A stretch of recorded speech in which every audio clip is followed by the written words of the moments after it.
لکه نن تاسو ګورئ چې اکثر چې کمدن خلق کوئی علما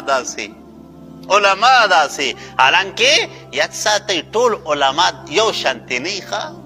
ټول علما داسې نه دا خو پکې هغه رادن نشي چې کم صحیح هغه دی شاه منصور کې سابق صاحب به چې کمدن هغه سابق صاحب مدرسه کې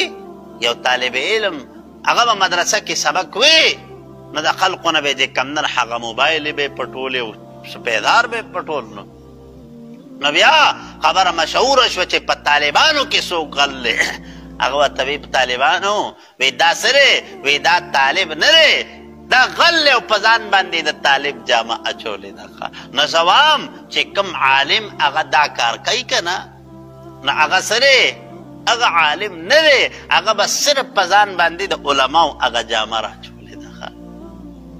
هغه شاعر وی هر چی بینی ای غلاف آدم است وی دا ته چی وینی کنه وی دا صرف د آدم علیه السلام د اولاد هغه جوسه ده نور وی پدای کې حقیقت کې هغه انسانیت نشته سعدی بابا وی پوهیږئ نو بهرحال